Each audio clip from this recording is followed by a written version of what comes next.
Well, it's a team effort tonight, picking up the pieces and the mess left behind on Capitol Hill. Police officers, even lawmakers working together to pick up debris and personal belongings. But even as the country tries to start this healing process, new fear that this is not over. Thanks for joining us tonight at 7. I'm Nicole Baker. And I'm Rick Ritter. Now, some of those people who stormed the Capitol may still be in the area looking to cause more chaos leading up to the inauguration. Now, we know at least 4 people died in the violence yesterday. That includes a woman with ties to Maryland who was shot and killed by a Capitol police officer. And tonight there is a manhunt underway for some of the men and women captured in these photos and on video. The U.S. Attorney from Maryland among those vowing now to prosecute all those involved. We have live team coverage at 7 o'clock tonight. Let's begin with Ava Joy Burnett live at the Capitol. Ava Joy, you have been speaking to some of our local lawmakers about what took place yesterday.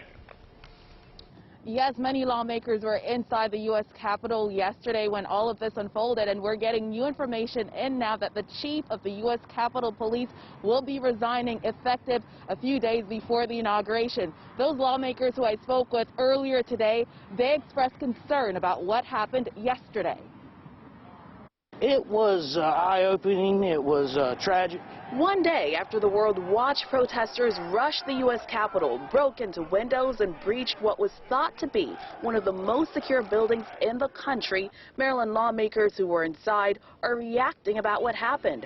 Senator Ben Cardin said it was tense.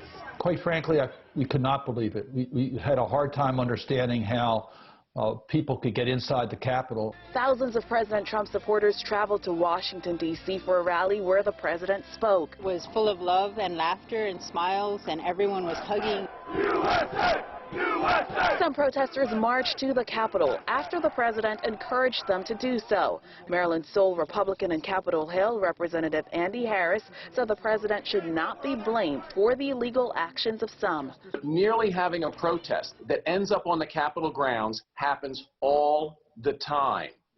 So the president calling to go to the Capitol grounds, we do that at the March for Life every single year. Today, security is visibly ramped up around the Capitol and along the mall. Barriers were torn down Wednesday, but less than 24 hours later, they were up again around the nation's seat of power. I don't think our nation is immune to anything. The only thing that makes our nation worth living in are the individuals and the people and the communities. Democrats and Republicans are both condemning the people who went into the U.S. Capitol illegally yesterday. We must also note that Washington, D.C. is now under a public emergency until the day after inauguration. Live tonight in Washington, D.C., Ava Joy Burnett for WJZ.